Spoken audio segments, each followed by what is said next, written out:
오늘 특별히 전 국민 초청기도회 광복 74주년을 기념해서 기도회로 갖는 우리 ITS 방송 너무 감사드리고요. 만삭대 난자 같은 자를 또 이렇게 초청해 주신 귀한 우리 기쁨의 교회에 대해서 진심으로 감사를 드립니다. 사실 참 이름도 없는 무명한 목사 이용철 목사입니다.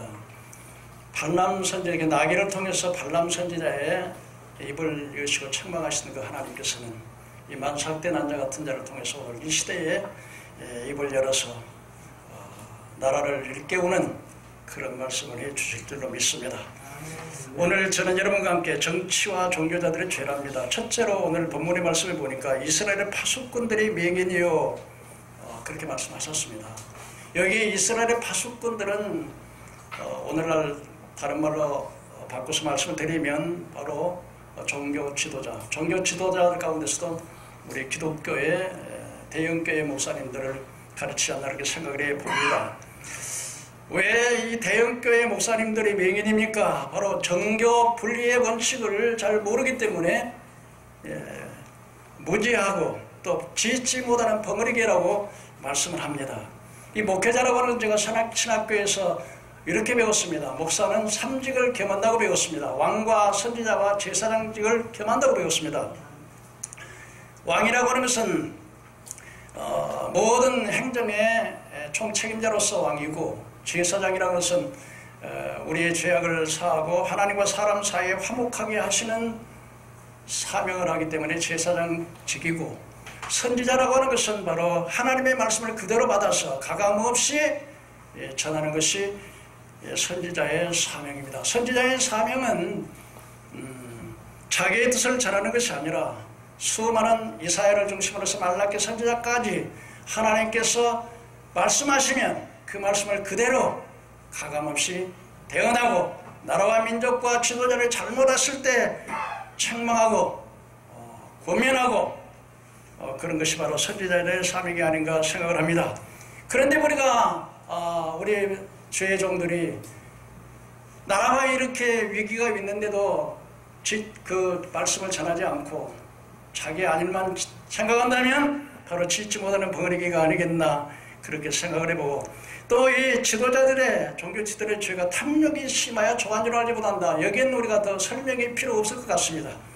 네 번째로는 포도주를 가져오라. 우리가 독주를 마시며 내일 또 오늘같이 넘치리라. 국가가 위기인데 목사님들이 술을 먹는다는 말이 아니라 쾌락주의에 빠져서 자기의 그야말로 그 안일과 자기의 삶을 통해서만 그냥 그럭저럭 살아가고 쾌락주의 중심으로 평안주신으로 안일 중심으로 살아가는 목회자들 아닌가 그렇게 생각합니다. 둘째로 우리 정치인들의 죄입니다. 지금 국방이 완전히 무너지고 있습니다. 육군으로 말한다면 전방의 지피가, 다시 말하면 방어벽이 완전히 뚫려버리고 말았습니다. 전방부대, 전차부대, 탱크부대, 또 쓸만한 부대, 2018년도와 2019년도를 중심으로 해서 전부 다 후방으로 다 빼버렸습니다. 아니 이 울타리에 담이 없으면 도둑놈이 들거겠죠. 아니 그냥 후방에 부대들이 있습니다. 그 동대를 지키고 그 지방을 지킬 수 있는 부대가 있음에도 불구하고 왜 전방의 부대를 다 빼버립니까? 이제는 공군이 완전히 뚫렸습니다. 옛날에는 DMZ를 중심으로 해서 이제는 10km 전방에서 이렇게 무인 비행기가 감시를 했습니다. 저 북한에 장사포를 감시했는데 이제는 그걸 후방으로 그냥 이렇게 밀어서 이제는 감시가 불가능하게 됐습니다. 다시 말씀드리면 눈을 빼버리는 거나 마찬가지죠. 물이 없는데 그냥 상대방이 아무리 미루고 나오는데 어떻게 하겠습니까? 또 이게 해군은 어떻습니까? 서해안 북방 한계선 NL이라고 하는 한계선에 물론 이제 6.25 이후에 북한의 그 죽도와 남한의 덕적도를 중심으로 해서 북한 50km, 남한의 85km를 이렇게 유엔에서 그어놨습니다. 그런데 이 85km 안에는 우리나라에 5개의 섬이 있습니다. 연평도, 백령도, 대청도, 우도, 소청도, 이렇게 중요한 이 바다, 인천 앞바다까지. 그런데 이제는 포도 쏘지 못하고 훈련도 못합니다. 그런가 하면은 뭐 평화 어로구역을 뭐 선정해가지고서는 뭐 마음만 먹으면은 이제 북한의 군함이 그냥 인천 앞바다 서울을 바로 밀어볼 정도로. 그래서 그 이충문 박사님은 그렇게 하더라고요. 눈이 빠지고 이제는 옆구리가 다 틀어지고, 그럼 완전히 무방비 상태가 됐다는 것입니다. 그 다음에 여러분, 고려연방제 통일, 예, 방공법 철폐. 고려연방제 통일하면 당연히 공산화되는 거 당연한 거죠. 탈원전, 예, 탈원전이 뭡니까?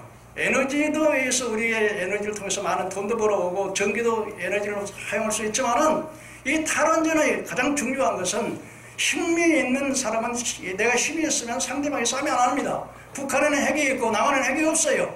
탈원전에서 이 원자력 발전소를 통해서 핵을 만들 수 있는 유일한인데, 그걸 하지 못하도록 하기 위해서 정부에서 탈원전을 했습니다. 그리고 에너지도 발생되지 않았는데 태양방송들을 가해갖고 그걸 해가지고 전 국토를 오염시키고 있는 이런 역할을 하고 있습니다. 그다음 4대강 철폐 철수계획입니다.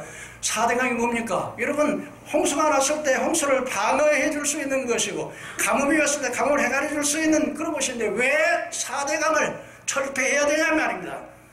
그 다음에 국군 통수권. 지금까지 유엔 총사령관이 우리나라의 국군 통수권은 우리나라뿐만 아니라 전 세계적으로 미국과 연관되어 있는 나라는 국군 통수권을 미국에서, 유엔에서 가지고 있습니다. 그런데 이 우리나라 국군 통수권을 우리나라 자꾸 가져온다고 해가지고서 옛날부터 이명박 대통령부터 박근혜 대통령부터 계속해서 그러는데, 이 국군 통수권을 자꾸 가져온다고 하는 이 말은 무슨 말이냐면, 이제 우리나라는 이제 이 국군 통수권을 우리가 가지고 있기 때문에 이제 만일에 전쟁이 났을 때 유엔이나 미군이 개입을 안 할 수도 있습니다. 이게 얼마나 위험천만한 일이 되겠습니까? 그 다음에 평화협정을 맺는다는 겁니다. 평화협정 맺으면 미국 물러가야 됩니다. 여러분, 이번 오늘 광복 74주년을 기념하는데, 광복 74주년이 되도록까지 전쟁이 없었습니다. 반만년의 역사를 보면 5년 동안에 한 번씩 전쟁이 있었었는데, 미군이 이 나라에, 우리 이승만 대통령이 그래도 그냥 한미 우호장을 맺어가서 미군이 여기 주둔해 있기 때문에 전쟁을 모르고 이렇게 경제가 발전하고 자유민주 가운데서 이렇게 행복하게 사는데, 이게 평화협정을 맺으면 이제 미군이 물러가야 됩니다. 그래서 여러분, 오늘날, 그리고 대기업은 왜 그렇게 밤낮 그렇게 압박을 합니까? 대기업이 전부 다 외국으로 날아가요. 세상에 여러분요, 아니 대학생이 아르바이트 자리를 이제는 보전금을 받고 팔 정도로 아르바이트 자리가 없을 정도예요. OECD 국가 가운데서 우리나라가 최하의 경제로 꼴등이에요, 꼴등. 뭐 그런데 오늘 목사님 말씀하셨다시피 우리나라는 뭐 문재인 대통령이 뭐 가장 강력한 나라를 만들어 보겠다고요. 참 동네 개가 웃을 일이에요, 한마디로 말해서. 차별금지법 추진을 계속하고 있습니다. 유럽 교회를 초토화시키고 미국 교회를 무너뜨린 차별금지법, 우리나라에서 2007년도, 2010년, 2012년에 법 제안이 제출되었습니다만, 특히 법무부 장관이었던 김승규 장관이 목숨을 걸고 이걸 지켜서 막아냈습니다.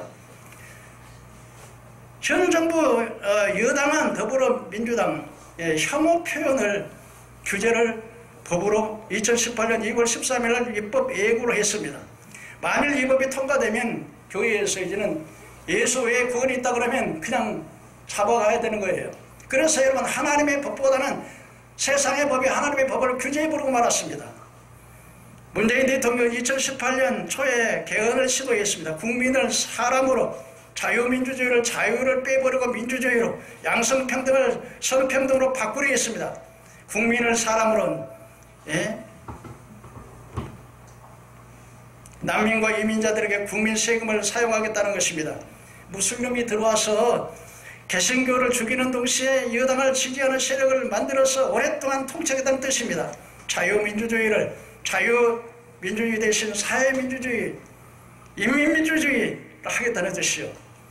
즉 자유시장경제를 안 할 것을 합법적으로 근거를 마련할 것입니다. 양성평등, 성평등을 동성애 보호로 하겠다는 뜻입니다. 이도저도 안 되면 현 정부가 시행한 방법이 정책적으로 그냥 밀고 나가겠다는 거예요. 2017년 이미 결성된 NAP 정책을 폐기하고 동성애 찬성단체를 모아서 총 18번의 회의를 한번 입법 예고를 기간을 어기면서 필요한 발표한 정책입니다. 고등학교 학부모 대표들이 삭발을 하고 일부 목사님들이 그냥 혈서를 쓰고서 또 많은 그 시민들이 항의를 했지만은 이 NAP를 통과시켜버리고 말았습니다. 이것은 인권 주체는 사람인데 무슬림 난민을 위해서 개신교를 파괴하고 여당 지지율을 높이겠다는 목적이고, 두 번째는 차별금지법에 관한 차별금지법 입법 준비고, 세 번째는 성민정책, 동성애를 일반적으로 상식으로 만들기 위해서 국민 세대를 목적으로 하고 있는 것입니다. 인간차별 혐오적 방송 내용 심의 강화, 동성애 반대를 막겠다는 목적이고요. 초등학교 학생들이까지 교사들을 막 구타한답니다. 초등학생들이 교사를 성적 폭행을 한다는 겁니다. 왜 북한 인권에는 침묵하고 동성애자들은 인권을 존중하는가? 동성애자들을 보호하고 에이즈를 같은 문제를 보도 못하도록 왜 막고 있는가? 왜 동성애자 행사가 서울, 부산, 대구, 제주 등에서 막 벌어지고 숫자가 계속 늘어나고 있는가? 왜 장관급 장관들을 모두가 다 에이즈, 동성애자들로 다 구성해 놨는가? 왜 차별금지법을 그렇게 악착스럽게 통과시키려고 하고 있는가? 왜 정부는 국민 의례를 싫어하는가? 왜 정부는 1948년 8월 15일 날 우리 민족의 해방을 자꾸 부정하는가? 여기는 몇 가지 이유가 있습니다. 2018년도 초중고등학교 교과에서 자유라는 말이 다 사라져버렸습니다. 왜 학생들은 김일성을 찬양하고 김정은이 자기 고모부를 그냥 고사포로 날려버리고 자기 이복 형제들을 독살시키는 그러한 김정은의 인기는 그렇게 하늘 높이 70%까지 올라가는가? 그 근본은 여러분 1800년도로 올라가면 바로 공산주의를 최초로 제안한 칼 마르크스가 예언을 했습니다. 이 자본가가 노동자들을 착취하는 현재의 상황에서 유럽에 전쟁이 일어나면 반드시 노동자들이 이제는 그 나라를 엎을 거라 생각했습니다. 그런데 상상 외로 1919년에 세계 1차 대전이 일어났는데 노동자들이 막 그냥 나라를 덮고 혁명이 날 줄 알았는데 노동자들이 자기 나라에서 막 총 들고 나와 싸우는 거예요. 그래서 공산주의가 실패를 했습니다. 그 이유를 가만히 생각해 보니까 이게 이 개신교의 그런 문화가 들어왔고 또 자유민주주의, 그다음 시장 경제, 이것 때문에 실패했다는 사실을 알았습니다. 그래서 공산주의든 만들려든 이 개신교의 자유민주주의 시장 경제를 무너뜨려야 한다 하는 사실을 깨달은 거예요. 그래서 정치, 경제, 사회, 문화, 교육, 언론, 종교 등 서구 문명을 무너뜨리는 전략을 세웠습니다. 이를 포스트 모더니즘이라고 하는데, 공산주의 가장 큰 약점 중에 하나는 개인 소득, 개인 소유욕을 무시했다는 것이죠. 이것은 인간 본성을 무시했기 때문에 그들은 실패한 겁니다. 그래서 주니스, 버크니스라고 하는 공산주의 플러스 성욕을 갖다가, 그래서 어떻게 하든지 성적 욕망에, 이게 동성애를 합법화하는 거, 이건 성적 욕망을 내가지고서 사람들을 그냥 그쪽으로 몰고 가려고 하는 그런 음모가 있다고 하는 사실을 알아야 됩니다. 그래서 이처럼 동성애를 합법화하려는 것입니다. 그런데 현 정부가 이 공산주의를 실현하여 김일성 주체사상 무상 숭배를 하면, 그리고 반미, 반일 감정을 자꾸 부추기면, 여러분 일본이 지금 이제 아베 총리가 그냥 성질이 날 때는 났어요. 그래가지고 우리는 여러분 이게 스스로 이게 자원 부족하기 때문에 일본에서 수출을 받아다가 다시 제조해서 물건을 만들어내야 되는데, 일본에서는 이제 IT 산업에서 전혀 이제는 수입을 못하도록 자본을 안 대주겠다는 거예요. 딱 막아버리겠다는 거예요. 그리고 제가요, 일본에서 가만히 보니까 일본이 막 옛날을 찍어가지고 그냥 그 돈의 가치를 찾고 하라고 하더라고요. 그래서 제가 생각했어요. 도대체 왜 자기 나라의 돈을 저렇게 가치를 낮추려고 옛날을 찍어가지고 저렇게 하나 하는 생각을 했는데, 따지고 보면 이 옛날을 가치를 낮아가지고서 우리 대한민국하고 이제 무역 경쟁을 하게 되면 물건이 싼 쪽으로 사니까 일본 것을 다 하기 위해서 아주 그런 수단을 썼더라고요. 여러분, 우리나라는 솔직하게 일본은 뭐 우리나라 친구가 될 수 있는 나라는 아니에요. 그러나 지금 현 세대로 보면 같이 이렇게 해서 가야 되는 그런 것을 우리가 알아야 되는데, 무조건 그냥 이번에도 내가 우리 대교총회 내가 대표회장이니까 제가 가서 봤는데 분들이 이런 이야기를 하시는 거야. 일본은 우리 적이니까 막 무조건 막 반대하고 무조건 때려가고 막 이래야 된다는 거예요. 그게 너무 정세를, 현 시대를 너무 모르는 거예요. 여러분, 이제 말씀으로 말씀을 마치려고 하는데요.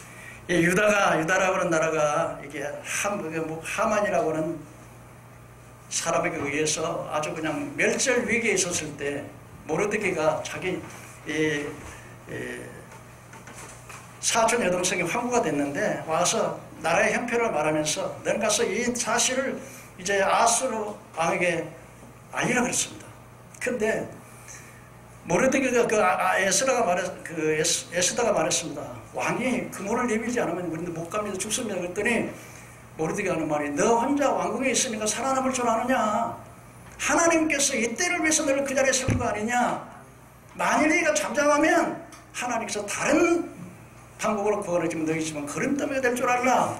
여러분, 오늘 이 시대에 여러분, 우리 국민들은 이 대형교회 목사님들이요 좀 외쳐야 돼요. 국민들은 삼각자가 되어서 일깨워야 되는 사명이 있는 겁니다. 여러분, 옛날에 여러분 세계 제2차 대전에 독일이 이제 전 유럽을 석권하고 아주 그냥 덴마크라는 나라가 초토화됐어요. 심하게 다 잃어버리고요. 아주 땅도 이제는 부품화서 못 쓸 땅만 다 남았어요. 그래서 막 사람들이 절망하고 술 먹고 창녀들이 대낮에 그렇게 행당했을 때 구른투비라고 하는 목사님이 나와가지고 전쟁으로 뺏긴 땅 흘려 참자, 피 흘려 뺏긴 땅 흘려 참, 우리가 하나님 앞에 소망을 두자, 그렇게 외쳤는데 그때 당시에 공병장구에 있던 달가스라고 하는 사람이 그 설교를 듣고 은혜를 받았어요. 야, 이게 아니다, 개몽을 해야 되겠다, 청소년들을 개몽해야 되겠다. 그래서 교육사업을 해가지고 오늘날 복지사회 치장나무를 이런 줄로 믿으시길 바랍니다. 네.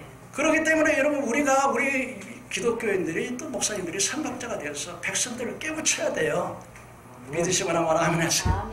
할렐루야. 그래서 여러분, 가장 중요한 것은 우리 목사님이 말씀하셨다시피 너는 내게 부르짖어야 됩니다. 기도해야 됩니다. 기도가 전능하신 하나님의 팔을 움직이기 때문에. 그러나 그것도 중요하지만 또 우리나라가 1919년 3월 3일절 그야말로 33인의 독립선언을 발표할 때 기독교인이 절반 과반수 이상이었습니다. 안중근 의사, 이준 열사, 유관순 의사 다. 이준 열사는 이제 네덜란드에 가서요 만국평화회의가 가지고서 우리나라가 정말 일본에게 압박받습니다. 독립을 호소하면서 창자를 끌어서 차서 자기라고요. 안중근 의사 이등박 무기를 저 할빈역에서 거치로 사서 그 악독한 이등박 무기를 제거하고요 다 독립운동했습니다. 이제 정말 우리 기독교인들이 일어나서 이 시대에 참된 교회, 참된 이 국민들, 무지한 백성들, 전국 세력으로 끌려다니면서 그냥 맞장구 치고 나라가 망하면 교회가 있습니까? 나라가 있어야 교회도 있고, 나라가 있어야 직장도 있고, 나라가 있어야 이게 있는 게 아니겠어요? 우리 모두가 깨어나야 될 줄로 믿습니다. 기도하겠습니다. 살아계신 아버지 하나님, 이 일을 행하시는 여호와, 그 일을 성취하는 여호와시여, 너는 내게 부르짖으라. 그러면 내가 내게 응답할 것이며 크고 귀한 비밀을 알게 하시리라고 하셨습니다. 아버지, 믿음의 기도는 전능하신 하나님의 팔을 움직일 줄로 믿습니다. 간절히 부르짖는 기도는 한나와 같은 기도라고 했습니다. 정말 아버지 하나님이여, 햇새와 같은 애절한 기도, 이 기도도 중요하겠지만은 우리 백성들이 너무 무지해서, 또 주의 종들이 짓지 못하는 버거리게 기가 돼서 무지해서 이 백성이 하나님 멸망이 정말 위기에 놓여 있습니다.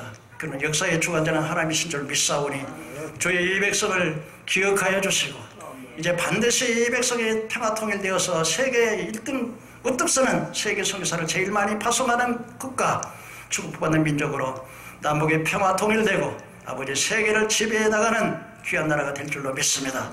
주님, 이 백성들의 기도와 이 백성들의 호소를 들어주시고 무지몽매한 백성들의 눈이 떠질 수 있도록 은혜를 베풀어 주시옵소서. 거룩하신 예수님 이름으로 기도하옵나이다. 아멘.